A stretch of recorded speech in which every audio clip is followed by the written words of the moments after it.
Aquí estamos en el episodio número 2 de profesores que quieren viajar a los Estados Unidos para enseñar español. Importante, en el episodio 1 hablamos sobre los documentos. Ahora vamos a hablar en este momento de esas generalidades que tú tienes que tener en cuenta si decides viajar a los Estados Unidos como maestro de español. Ya hablamos del dinero, de toda la parte como para viajar en general, pero ahora vamos a hablar del tema de adaptación a un nuevo ambiente, tanto escolar como cultural. ¿Ok?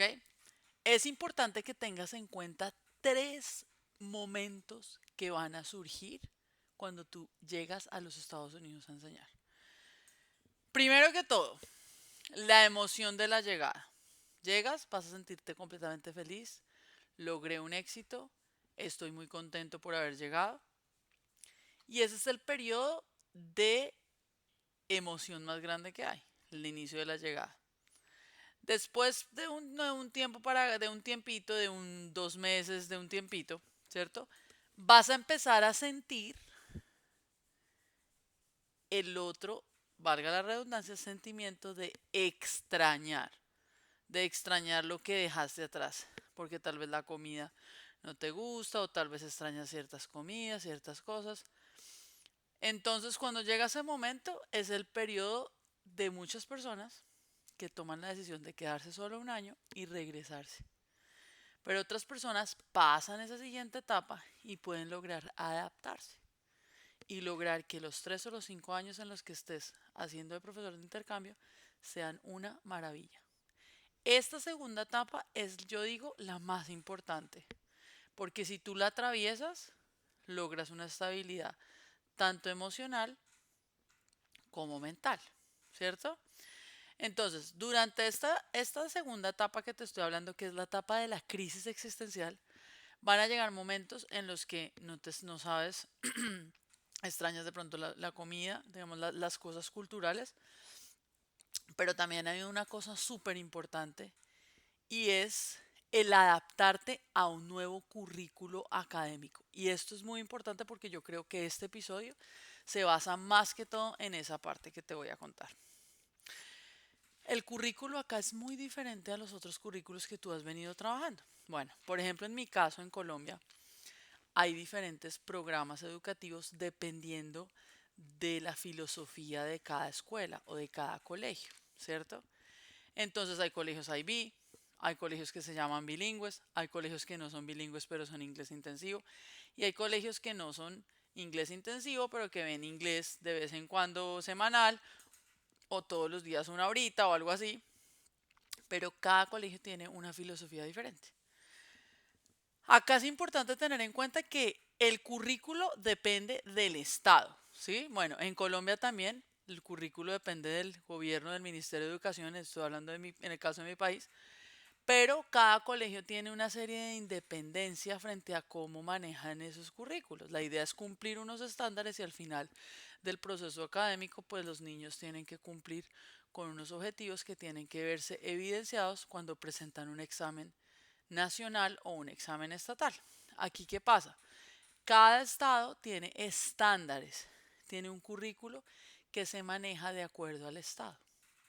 Esos estándares son los que rigen lo que el profesor hace en la clase, ¿cierto? Entonces tú tienes 4 periodos acá escolares y tú tienes que tener en cuenta esos estándares para poner el material, para todo. ¿Qué pasa cuando llegas como profesor de español? Aquí hay muchos colegios que tienen el programa de español, tienen algunos estándares, pero los estándares no están tan bien cimentados. Entonces tú llegas y te vas a sentir un poco saturado por una serie de material y de ciertas cosas que te van a dar y pues te toca enseñarlas y no sabes cómo hacerlo. Entonces, ¿qué consejo te voy a dar yo para que en esa segunda etapa que estás conociendo te des la oportunidad y la gracia de creer que tú puedes lograrlo? Vas a llegar a la escuela y lo primero que debes hacer es pedir un documento que te diga los estándares que tú vas a enseñar. Si te dicen, no, es que no hay estándares de español para enseñar, tú dices, bueno, ¿dónde están los estándares del grado? Del grado.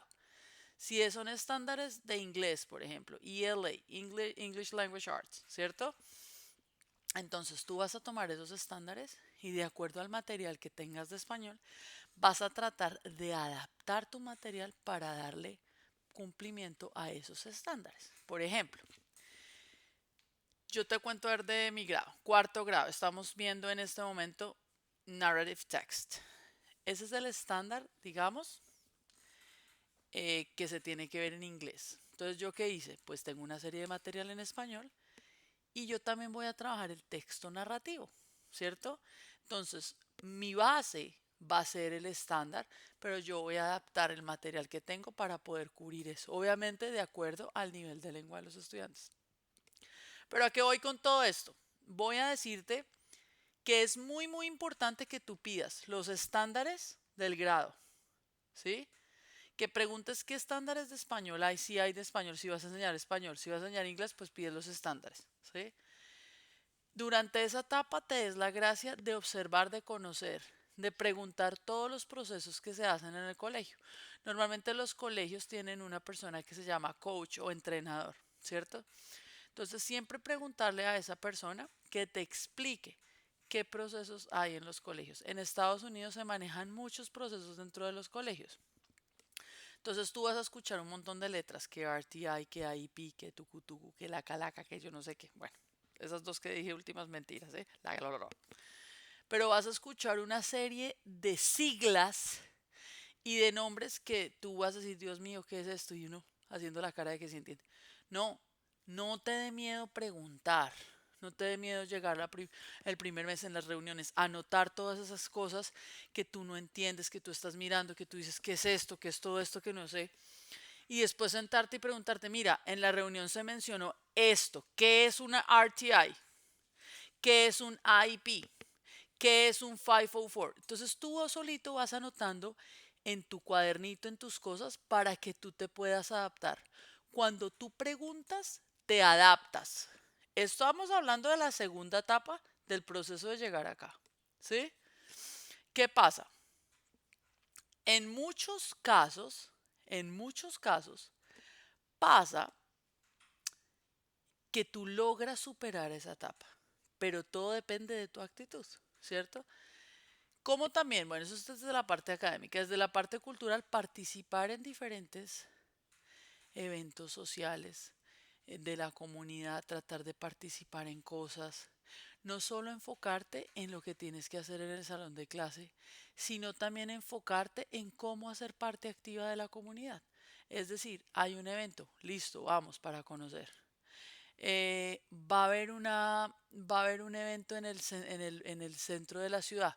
Listo, voy a intentar ir. Ay, necesitamos un voluntario para que haga algo. Si tú puedes hacerlo y te llama la atención, ¿por qué no hacerlo?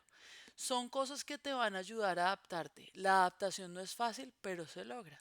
Todos pasamos por una etapa así. Antes o después, pero todos pasan por una etapa así.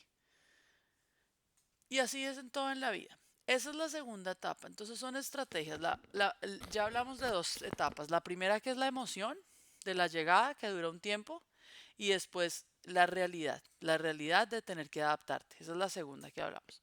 La realidad de tener que adaptarte a una cultura diferente, adaptarte a un currículo, adaptarte a unos estudiantes, a un tipo de estudiantes diferentes tal vez de los que tú has venido trabajando. Y son cosas que tú tienes que tener en cuenta cuando decides aplicar. Es importantísimo que lo pongas en tu cuaderno de tu plan, cosas que tienes que tener en cuenta, porque no todos los países, no todos los niños del mundo son iguales. Tenemos las mismas características, pero culturalmente somos diferentes, ¿sí?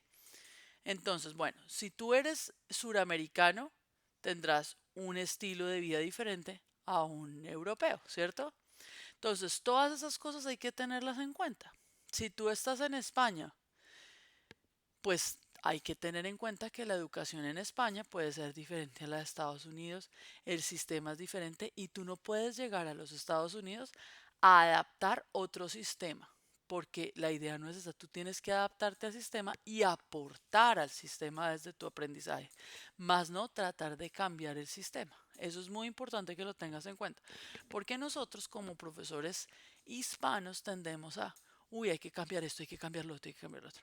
Y es muy chévere aportar ideas, es muy chévere aportar ideas, pero una cosa es aportar y otra cosa es querer cambiar el sistema, ¿sí? Entonces hay que evaluar en esas cosas para que tú te puedas adaptar. Tienes que tener una actitud abierta al aprendizaje, abierta a aportar cosas, más no abierta a cambiarlo todo, porque no lo vas a poder hacer. ¿Sí? Hay que irte adaptando de manera lenta, de manera consciente y participando de manera activa. Y la tercera etapa, que es la mejor de todas, cuando ya te has adaptado, cuando ya dices definitivamente conozco el sistema. Y en esta etapa es muy importante que no solo digas ya llegué a esta etapa, sino que te mantengas ahí, que el hecho que tú te sientas establecido, adaptado, eso no quiere decir que entonces, bueno, ya acá yo lo sé todo, no. Estás en la etapa de que tienes que seguir aprendiendo, seguir creciendo y seguir aportando de manera activa al sistema. Entonces tú ya puedes manejar tu clase bien, tú ya puedes hacer muchas cosas en la escuela que estás, puedes participar culturalmente en la ciudad en muchas cosas, ¿cierto? Pero que esa etapa no te ciegue en el sentido de que ya lo sé todo, sino que siempre tengas una actitud dispuesta al aprendizaje. Esta etapa es muy hermosa porque es la etapa en la que tú ya estás alistándote para regresar a tu país si tú y decidiste hacer un intercambio de 5 años. Si tú decidiste hacer ese intercambio de 3 a 5 años, pues cuando tú llegas a esa etapa del tercero, del quinto año, en la que tú ya te sientes adaptado, es una etapa muy bonita porque vas a llegar de vuelta a tu país a aportar todo eso que aprendiste. ¿Listo? Entonces, muy importante que tengas en cuenta esas etapas. Si tienes preguntas, si quieres aprender un poco más sobre toda esta historia, sobre todo este proceso de venirte a los Estados Unidos como profesor, no dudes en contactarnos. Chao, chao.